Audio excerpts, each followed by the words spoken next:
Hey everybody, welcome to this portion of DevFest with the best. Here's my presentation. Feel free to ask questions while I'm going. I might miss them until the end.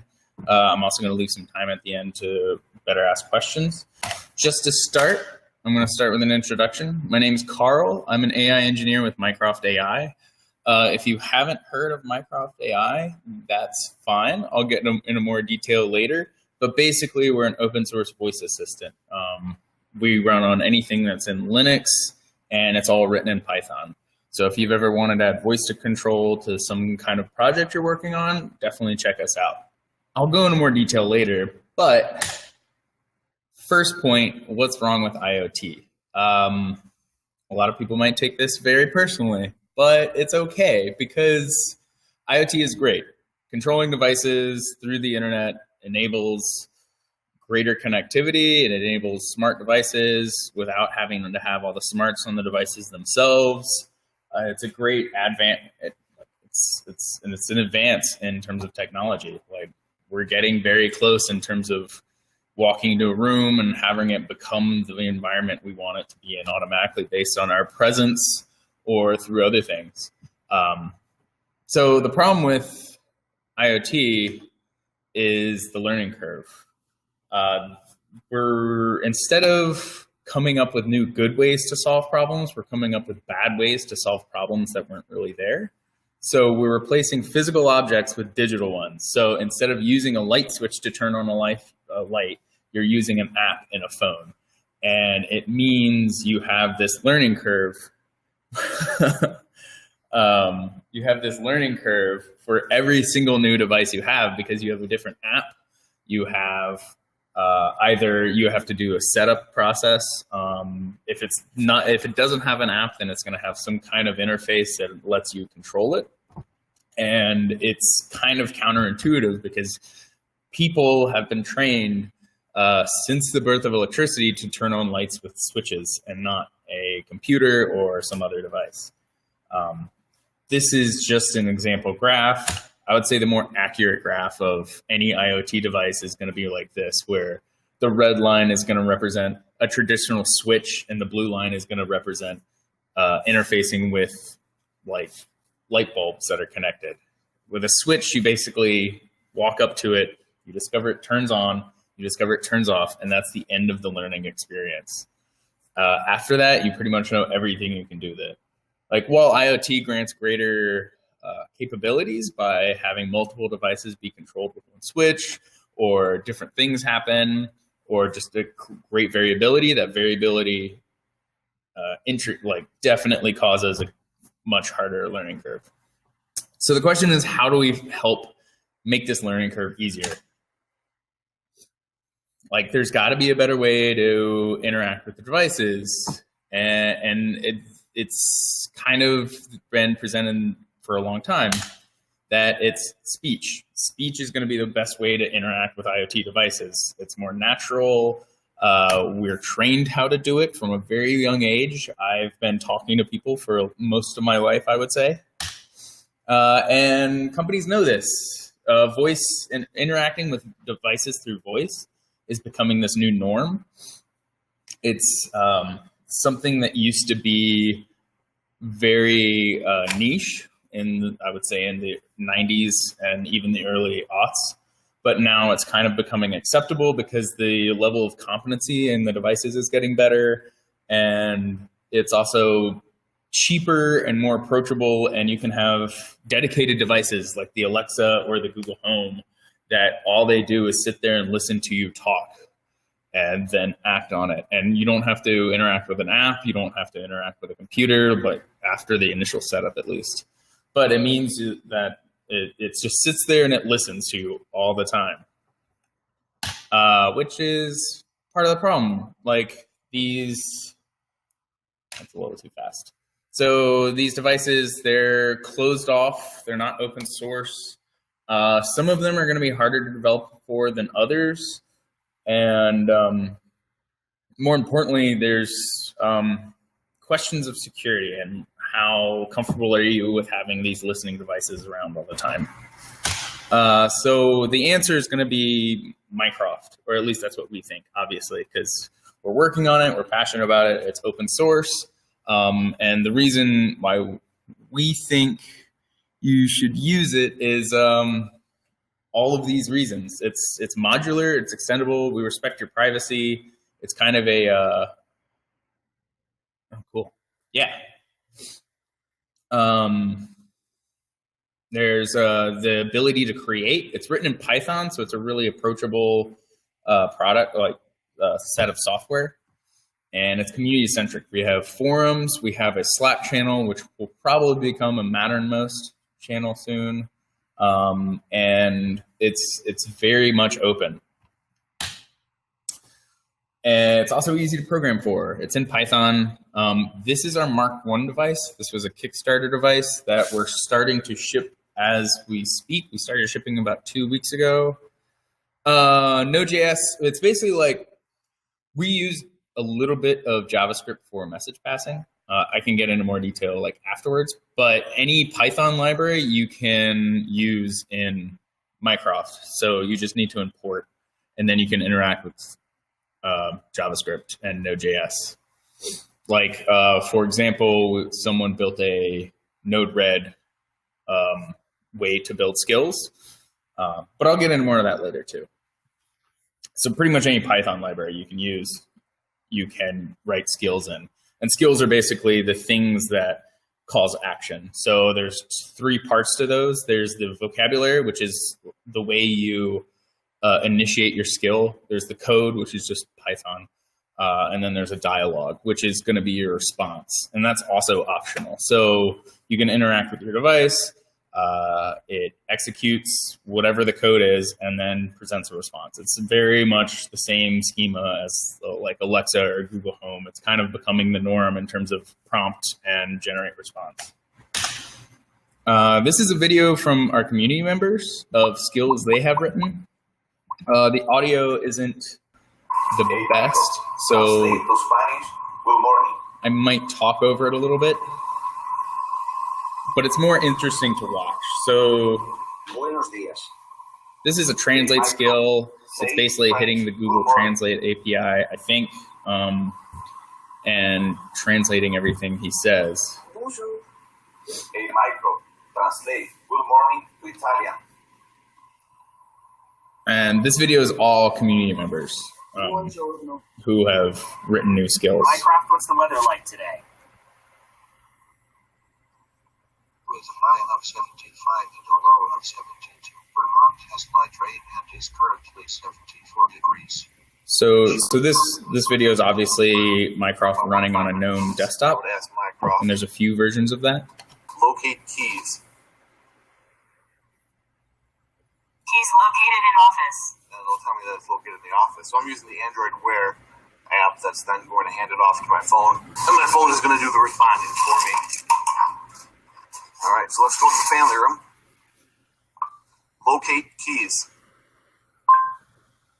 He's located in family room. All right, so now it knows we're in the family room. My name is Christopher Rios, and I created a net skill. Mycroft, it is too cold in here.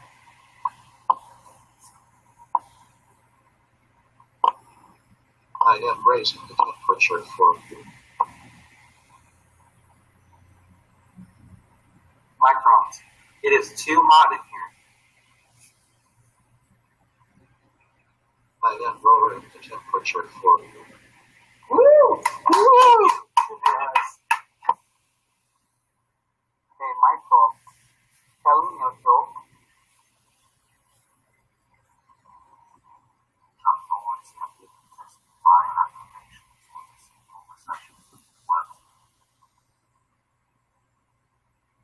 Now I show the photo skill.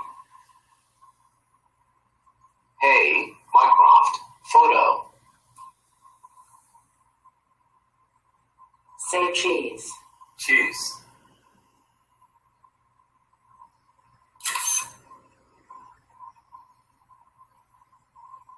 The picture is ready and will be sent to your Pushbullet account.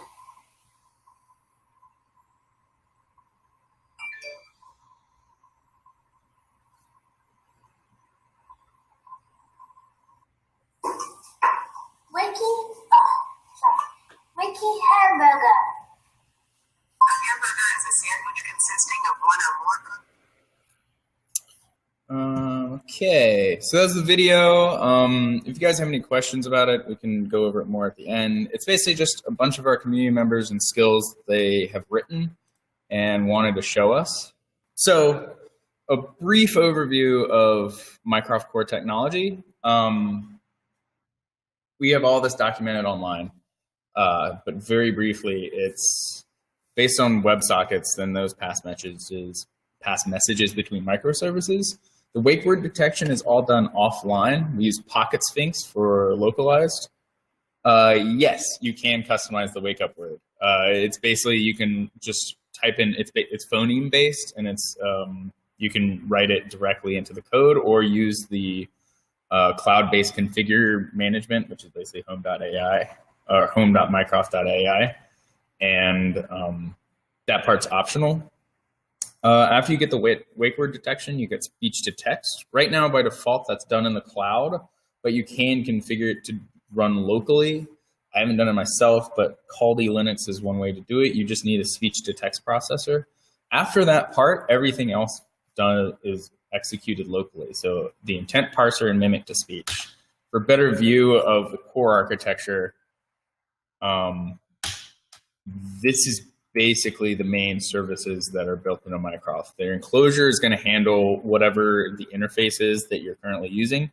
So for example, most of the community videos, we're using just Linux desktops. So that's a relatively simple enclosure. We're working on making this more expandable so you can run it on Android devices. Probably not at any time soon, but that's definitely an option. So as you saw in the video, that was basically just running the client of Mycroft, and then the rest of it was being done on a desktop in his house, and then it would pass the message bus back. But the enclosure lets us run on things like the Raspberry Pi, customized hardware like the Mark I. We're also looking at integrating with vehicles, so being able to have voice control like Alexa in your vehicle, but also that runs offline. Voice is going to be the other main core. This does wake word, the text to speech, and the speech to text. Skills are basically the part that most people are going to want to work on in terms of, I want the Mycroft to be able to do this, and then you write the skill, and that's handled by the skill service. And then there's a few other services. A quick overview of how Mycroft works upon speaking is first you speak something to Mycroft, it gets converted to speech to text in our cloud. That part is done online right now, but by default, but you can configure it to not do that if you want. After that, the transcript gets passed down to your local machine and is handled by the skill API, which also does intent parsing, and then that fires off whatever the skill is that you want to do. And whether it's an IoT device, a web API, anything you can do in Python.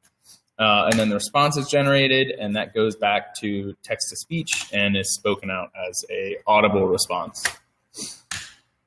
Quick rundown, if you want to set up Mycroft on your own, we have documentation on docs.mycroft.ai. We also, it's basically right now we're working on packaging for Linux, but the best way to do it is a GitHub clone. There's lots of different options thanks to our community. There's a KDE plugin.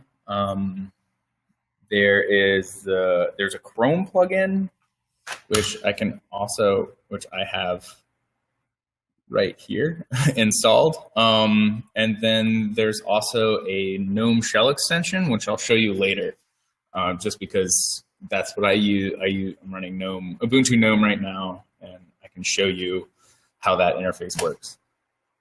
There's also the Mark I, which is based on a Raspberry Pi. It's open source hardware and software. If you want to order it, check out our website. If you don't want to spend money, you can also just run it on any Linux box. We also, this is the Mark I Exploded. It's a Raspberry Pi with a custom sound card, and then an LED faceplate for visual interactions. We also have a Raspberry Pi image. All you need is a speaker and a USB microphone. We have installation instructions as well as the image download link on our docs site. We also have it on our website. Pretty easy. This is definitely the easiest way to install and get Mycroft running, I would say at this point. We're trying to make it as painless as possible, and most of the time it's plug in play. So running Mycroft is relatively easy. There's different ways to do it. I'm going to show you based on the Linux install, just because that's what I'm running. So ignore this side. And if you can focus over here. So right now I just have my desktop. I have Mycroft cloned.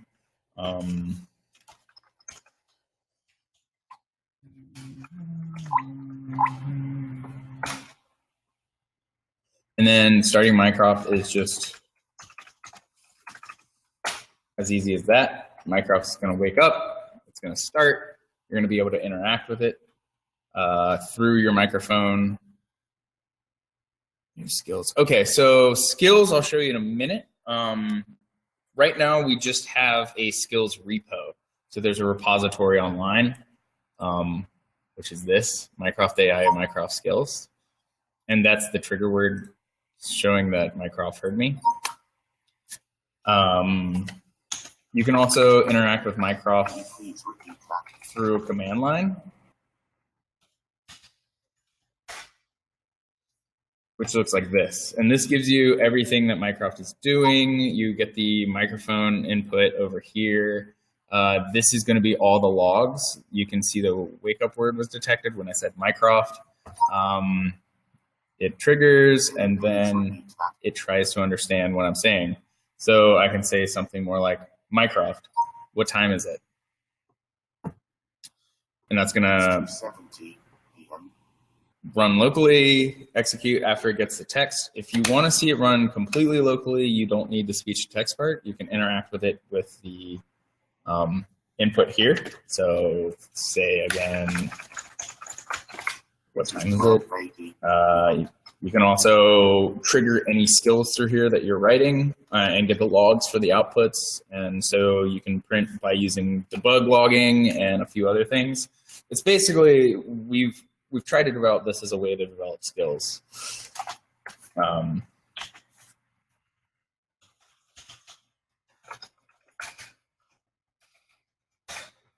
you stop it by just saying Mycroft stop.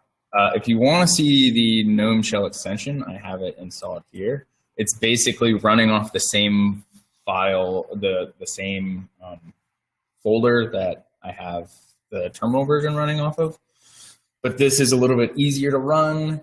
It means you can interact with it in a similar way by just hitting play. It boots it up, and then it's ready to go, and you can see the output here. It's not as advanced as like it's. So the Raspberry Pi image, we recommend using the 3. The 2 works, but since the text to speech part is done locally by Mimic, it's a little slow, and that requires a little bit more oomph, and the 3 works a little bit better. We are working on trying to come up with a more formalized skills hub, and that's something that's definitely going to happen down the line. Right now, we're still focusing on like functionality and making it easier to deploy, but at some point, yes, there will be a skills hub. So this is the Mycroft GNOME shell extension, and you can see just like before, it's listening, and I can get it to stop because it's not going to hear me or understand me. So Mycroft, hey Mycroft, how tall is the Eiffel Tower? I don't know if it got it. Is Eiffel tall 5'5"? That sounds like a person. Hey Mycroft, how tall is the Eiffel Tower? Is Eiffel Tower 1,063 feet, city rank, first national rank, first world rank, 55th. And then just like the cloud, you can the command line interface, you can type to it as well. It's a really good extension, and this was written by one of our community members. It's awesome. It's in the GNOME shell extensions hub, so you can look for it there. I'll have a link at the end of the slides. let's go back to the slides.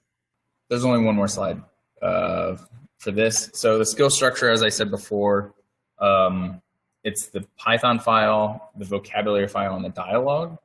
However, there's a simpler way to run it just by running it all in one in the Python file itself.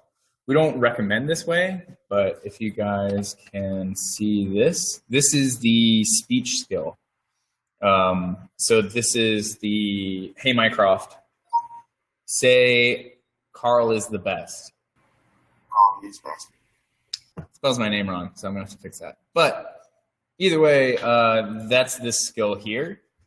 And it's a simplified version of the way we normally recommend it, but you can see exactly how everything works in terms of this is all you need for the skill. The prefixes, the initialize function is what declares it as a skill. So every time you initialize, you're going to use a dialogue, the vocabulary. So speak, say, and repeat are all going to be words that trigger this skill. Then this part handles whatever I'm saying. It's just regex. And you can do this, the way we recommend it is, this is a Mycroft skills repo. And then this is the way we generally recommend you do the folder structure. The dialogue is just going to be hello world. These are the things it's going to say back to me.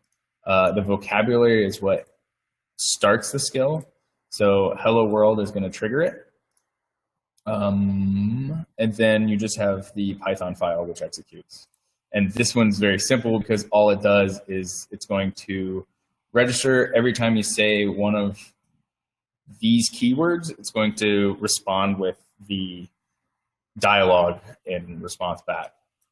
And that's really all it does. But back to the the speak skill. This is going to be the easiest way you can, I'm going to turn this off for now, to see how it all works. Because basically, Mycroft, here's one of these words. It grabs the rest of the string as a regex file, and then it's going to spit that back out.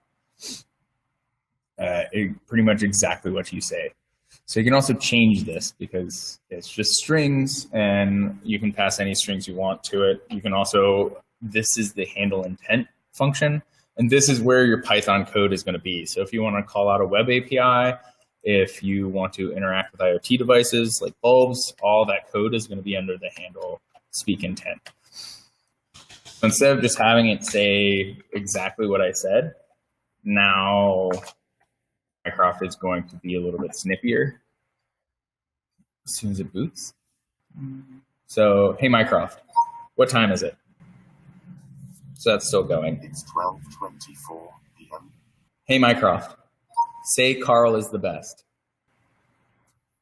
This is what you sound like. Karl is best.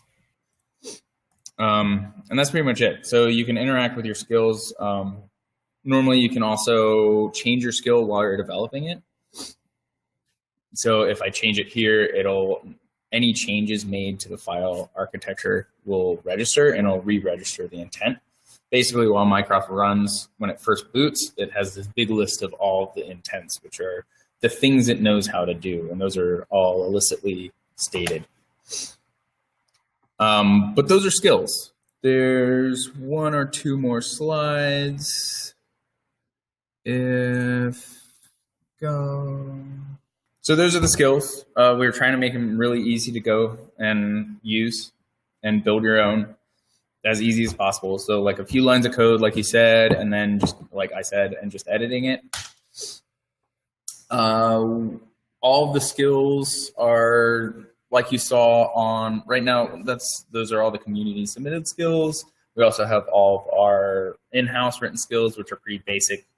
There's like an alarm, there's weather, there's every time I asked about the Eiffel Tower, that was the Wolfram Alpha skill. So that's querying Wolfram Alpha.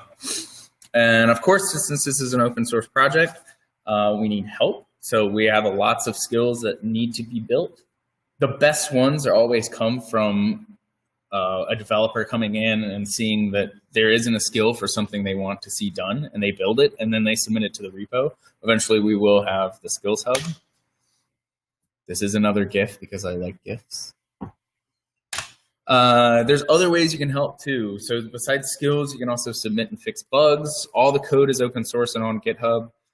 You can help us build Mycroft Core. So if there's some functionality that you think that Mycroft Core is lacking, and then you can add it. You can also join the conversation as we design things through either the forums or Slack. We're always on there. I'm always on there.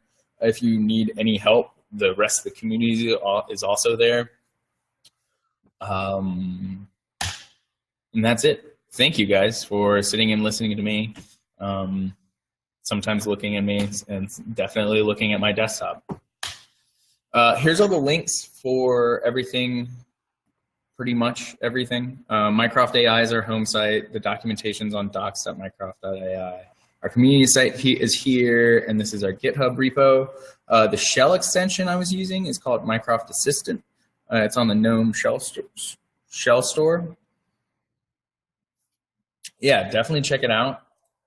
And that's everything. Did you guys have any other questions?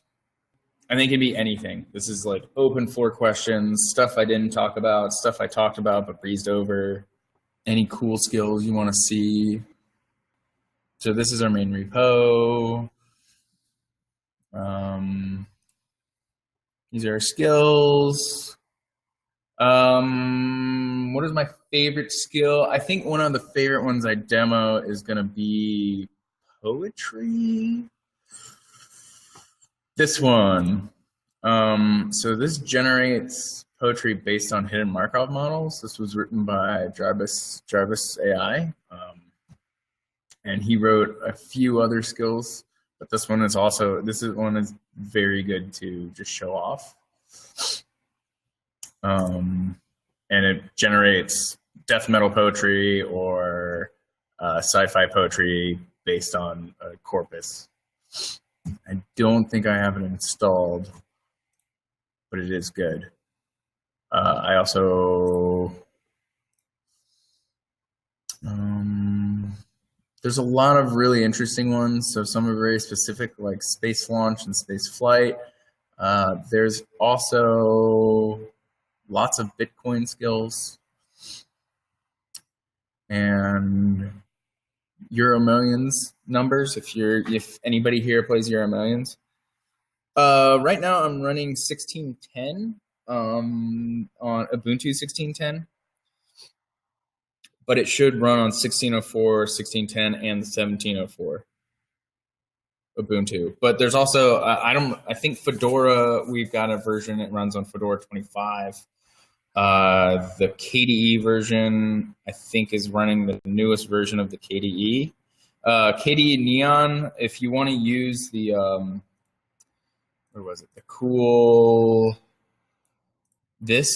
if you want to use the KDE extension, use the newest version of Neon, and it runs. I forget what number that is, but it's whatever the newest is, it runs there.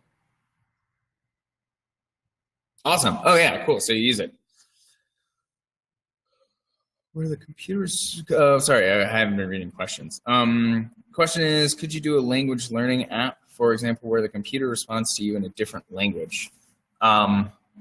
Yes. So in the video, there's the translate skill that, who was it? JC Soft or someone wrote. And you could do, it would be like, if I were to do it, I would do it like the spelling skill. And then instead of having it just repeat what you say, you have it query the Google Translate API, which is pretty easy to use. And you would just take, let me show you, speak. Yeah, so yeah, just like Rosetta Stone. So I would just start with the speak skill. And right here, instead of in the handle speak intent, zoom in on this. Yeah, there we go. That's better. So in this handle speak intent, instead of just, you get the words from the regex. So it's going to be this, whatever you say after that.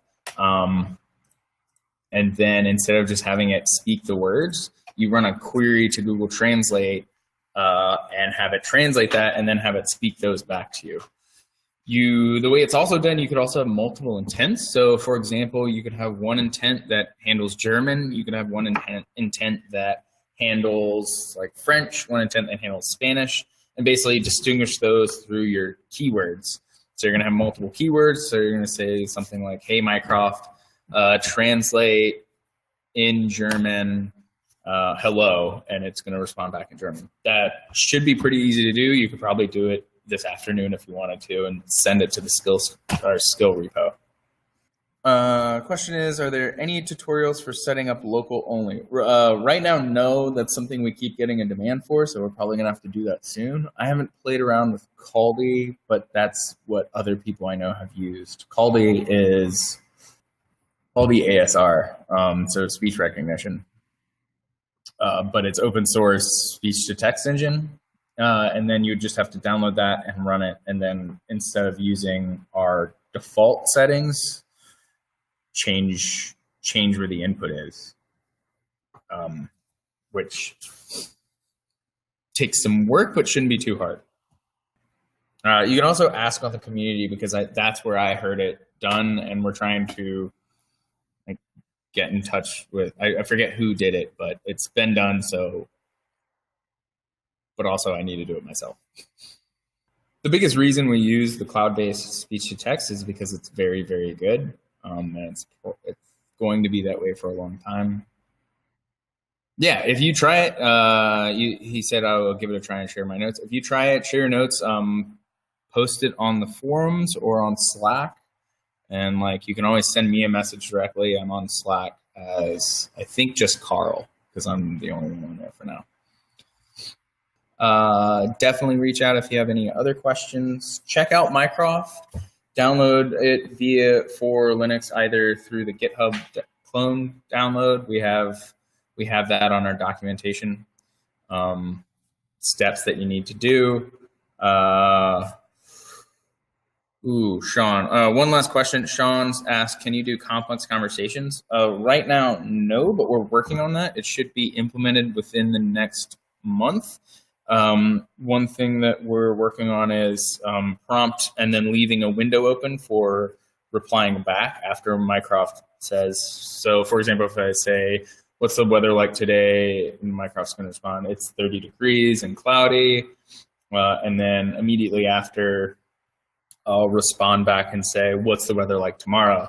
Nitin asked, does it keep track of context? Yes. Right now, no, but that's the part we're putting in place so that we can have those complex conversations later. So tracking context, we're also going to be adding to it in terms of context. So what kind of device you're on, probably other things, who you are. Eventually, we want to be able to recognize speakers based on their voice. Location context, that's very good. That's a good addition. Thank you. Yeah, so all of that stuff is what we're working on right now. And that's why some other things we're not working on yet, but we want the context and then the ability to have a dialogue. Because as soon as we get those two things, that opens up even more. It gets it away from the prompt and response method of conversing with a machine and gets it more into having a conversation and continually adding to and building and more natural ways of communicating. Another question from Nitin. Any thoughts on authentication of who is talking voice to user identification? Yes, we've thought about it. It's something we want to do as a next step in terms of recognizing user voices as context information. So if I were to have a Mycroft in my house and I would say, hey, Mycroft, what's on my calendar? I would get a different reaction based than from someone else in my house saying who's also registered. But if you can identify speakers, then you could also use it for security. So some kind of two-factor authentication. So hypothetically, eventually, like this isn't planned at all, but using that as well as some other method to get into more hypothetically secure things like ordering things from the internet. Like you're not going to want to have some random person in your house order a bunch of stuff for you while they're sitting there in your living room. You're going to want to make sure that only you can do it. Or if you have children, you don't want them to order a bunch of candy. So using voice printing as some kind of form of authentication. I think that helped answer the question. Yeah, it was a good question. It's definitely something we're thinking about. Just because you can run it offline, so hypothetically you could just have Mycroft not connected to the internet and still be able to interact with devices in a secure manner. It's a very good use case. So if that's everything, check out Mycroft. Go to our website, download Mycroft, use it. There's the Raspberry Pi image. That's what I recommend most. But if you want to run it on your desktop, you can do other more desktop-y things. And that's always fun. And yeah, thanks for listening. Bye, everybody.